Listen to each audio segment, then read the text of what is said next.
ఇండస్ట్రీలో మంచి కమెడియన్గా గుర్తింపు తెచ్చుకున్న ఫిష్ వెంకట్ ఇంకా లేరు అనే వార్త ఇటువైపు అభిమానులు అటువైపు ఇండస్ట్రీ కూడా తీసుకోలేకపోతుందని చెప్పొచ్చు. కొద్ది రోజుల క్రితం కోట శ్రీనివాస్ గారి మరణం ఇంకా మరువక ముందే మరోసారి ఇండస్ట్రీ చేదు వార్త వినిందని చెప్పొచ్చు. కొద్ది నెలలుగా ఫిష్ వెంకట్ ఆరోగ్య రీత్యా ఎంతగానో బాధపడుతూ హాస్పిటల్లో జాయిన్ అయ్యారు అనేది కూడా తెలిసిందే. అయితే ఒక వారం ముందు నుంచి కూడా ఆయన పరిస్థితి సీరియస్గా ఉంది, వెంటిలేషన్ మీదనే ఉన్నారు అంటూ కూడా కొన్ని వార్తలు కూడా రావడం జరిగింది. ఆయన చివరిసారిగా కూడా బిగ్ టీవీతోనే మాట్లాడటం జరిగింది. ఒక్కసారిగా ఆయన ఇక లేరు, ఆయన తుది శ్వాస విడిచారు అని చెప్పగానే ఒకవైపు ఇటువైపు ఇండస్ట్రీ, మరోవైపు అభిమానులు ఎంతగానో మున్నీరు అవుతున్న పరిస్థితి కనిపిస్తుంది. ఒకవైపు చూసుకుంటే ఇంటి దగ్గర విషాద ఛాయలు అల్లుకున్న పరిస్థితి కనిపిస్తుంది. ఆయన చెల్లెలు కావచ్చు, ఆయన తల్లి, భార్య అందరూ కూడా ఒక్కసారిగా ఆయన ఇంకా లేరు ఎంతగానో ఒకవైపు నుంచి ఆయన ఇండస్ట్రీలో పనిచేయడమే కాకుండా ఇటువైపు కుటుంబాన్ని కూడా ఆయనే చూసుకునేవారు.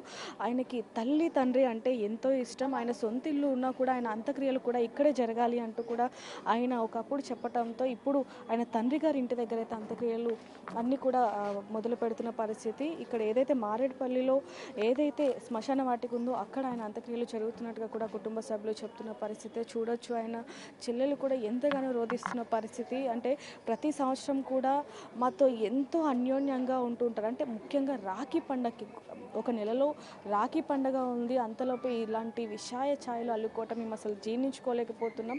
మాకెంతో ధైర్యాన్ని ఇస్తూ ఉంటారు మా అన్నయ్య, అలాంటిది ఇప్పుడు లేకపోవడం అనేది మేము తీసుకోలేకపోతున్నాం అంటూ కూడా ఆయన చెల్లెలు ఎంతగానో ఆవేదన వ్యక్తం చేస్తున్న పరిస్థితి. అసలు వాళ్ళని చూడలేని పరిస్థితి. ఎందుకంటే ఇండస్ట్రీ పరంగానే కాకుండా చుట్టుపక్కల కూడా ఆయన ఎంతగానో మంచి పేరు తెచ్చుకున్నారు అనేది కూడా మనకు తెలుసు. అంటే ఫిష్ వెంకట్ అంటే తెలియని వాళ్ళు ఎవ్వరు కూడా లేరు. ఎప్పుడు కూడా నవ్విస్తూ ఉంటారు. అలాంటిది 2 సంవత్సరాలుగా ఆయన ఆరోగ్యం సరిగ్గా లేకపోవటం కూడా మనం చూసాం. కాలికి గాయం అవ్వటం, అదేవిధంగా కిడ్నీలు 2 కూడా ఫెయిల్ అవ్వటం, లివర్ డ్యామేజ్ అవ్వటం, ఇదంతా కూడా దీని కారణంగానే ఆయన చనిపోయారు అనే విషయాన్ని కూడా మనకి తెలుస్తుందని చెప్పొచ్చు. నేను రాత్రి 10 గంటల సమయంలో ఆయన చనిపోయారంటూ కూడా డాక్టర్లు చెప్పడంతో ఒక్కసారిగా మున్నీరు అవుతున్నారు. ఆయన భార్య కూడా అనేక సార్లు బిగ్ టీవీతో మాట్లాడడం జరిగింది. ఆయన ఎప్పుడు నవ్వుతూ ఉండేవారు. అలాంటిదే ఒక్కసారిగా ఇలా విషాయ ఛాయలు అల్లుకోవడం అనేది మేము జీర్ణించుకోలేకపోతున్నాం. మాకు పెద్ద వ్యక్తి అంటే ఇంటికి పెద్ద ఆయన, అలాంటిది ఒక్కసారిగా లేకపోవడం అనేది కూడా మేము తీసుకోలేకపోతున్నాం అంటూ కూడా ఎంతగానో ఆరోపిస్తున్న పరిస్థితి అని చెప్పొచ్చు.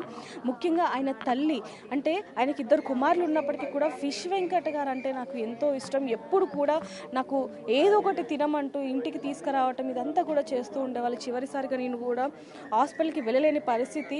నేను ఫోన్లో కూడా మాట్లాడాను. నాకు ఫోన్లో కూడా నువ్వు జాగ్రత్తగా ఉండు, అంటే టైంకి తింటూ ఉండు అంటూ కూడా ఆయన చెప్పారు అంటూ కూడా ఆవిడ చెప్తున్న పరిస్థితి. ఒక్కసారి ఆవిడని మాట్లాడే ప్రయత్నం చేద్దాం. నా వెంకటేశ ఎక్కడ పోతున్నావు లేవురా అమ్మ, మిమ్మల్ని బాధ పెట్టాలని కాదు, ఆయన చివరిసారిగా ఎప్పుడు మాట్లాడారు మీతో? తవ్వకాలకు రేపు పోతానన్న రోజు మాట్లాడిండు. మాట్లాడి వాళ్ళని కొంచెం మందు ఇట్లా తాగితే వాళ్ళని గలీజ్గా తిడుతుండే. అలా మన పట్టించుకోవద్దు, నువ్వు మంచిగా తిను, మంచిగా ఉండు అమ్మా అన్ని ఫోన్లో చెప్పిండు బిడ్డ. ఏ వాడుకోమన్నా నేను ఉజ్జలని తిడతా కొడతా అవన్నీ మాట్లాడి నువ్వు మందు తెచ్చుకో అమ్మా, దవాఖానకు పో అమ్మా, నేను తమ్ముతో పైసలు పంపిస్తా అన్నీ మాట్లాడి 2 రోజులకు 3 రోజులకు దవాఖానలు మాట లేదు, ముచ్చట్లేదు బిడ్డ. అంతకంటే ముందు వస్తుండే, వచ్చిపోయి ఉంటుండే. ఇన్నే ఉన్నారు వాళ్ళందరూ. ఆయన మద్యానికి బానిస ఎక్కువయ్యారు అనేది కూడా మేము విన్నాం. మద్యం ఎక్కువ సేవించేవారు, మద్యం ఎక్కువ అలవాటు అయింది మందు. దాంతోనే మాకు ఈయనలేడు బిడ్డ. ఈయనకుంటే అట్లా చేసుకొని అక్కడ సాటుకుంటే తాగి పడి ఇవి భుజ చేసుకుంటే ఇవి ఆపరేషన్ చేయకపోయారు, బతకకపోయినా. అసలు ఆయన చేతులతో కొంత చేసుకున్నాడు బిడ్డ. నా కొడుకని కాదు, వాళ్ళని తిట్టొద్దు కోడళ్ళని కూడా. వాళ్ళు నా బిడ్డ ఉంటేలే. 3 కొడుకులు, అందరి పెళ్ళిళ్ళనే పిల్లలు, అందరికీ వాళ్ళకు కూడా పిల్లలు. అన్నీ నేను కష్టపడి చేసిన బిడ్డ. నాయనకు ఉద్యోగం లేకున్నా నేను చేపలు అమ్ముకొని కష్టపడి చేసిన. వెంటబడి ఉరుకొచ్చేటోడు నా కొడుకు ఏం చేసిపోయింది. ఇప్పుడు కలిపి బొక్క పెట్టేటప్పుడు వెళ్ళిపోతాడా? నన్ను కొంచెం ఎత్తేసి రాడా బొందలగడ్డలా? నువ్వు తవ్వ చూసుకొని పోతావురా ఇంకయ్యా. ఓ నాయనా. చూడొచ్చు ఆ తల్లి బాధలో, ఆ తల్లి మాటల్లో కూడా ఆ ఆవేదన బాధ అనేది మనం చూడొచ్చు. ఇండస్ట్రీలో ఎంతో మంచి పేరు తెచ్చుకున్నారు. అందరూ కూడా ఇండస్ట్రీ పరంగా కూడా ఆయనకి ఎంతగానో సపోర్ట్ చేయడం జరిగింది అంటూ కూడా తెలుస్తుందని చెప్పొచ్చు. ఇక్కడ చూడొచ్చు ఆయన అభిమానులు, ఇంటి చుట్టుపక్కల వాళ్ళందరూ కూడా ఇక్కడికి వచ్చి ఆయనకి నివాళులు అనిపిస్తున్న పరిస్థితి కనిపిస్తుంది. ఒకవైపు నుంచి చూసుకుంటే ఆయన ఎంతో హ్యాపీగా అందరినీ నవ్విస్తూ ఉండే వ్యక్తి ఒకసారిగా 2 సంవత్సరాల నుంచి కూడా అనారోగ్య బారిన పడి ఈ విధంగా అయింది అంటూ కూడా చెప్తున్న పరిస్థితి.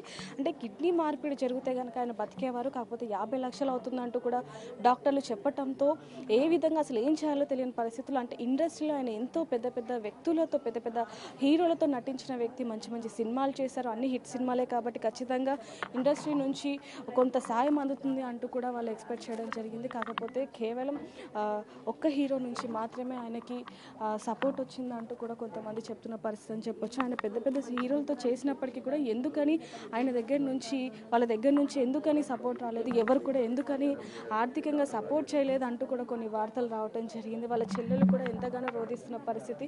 ఒకసారి వారితో మాట్లాడే ప్రయత్నం చేద్దాం. అమ్మ నమస్తే.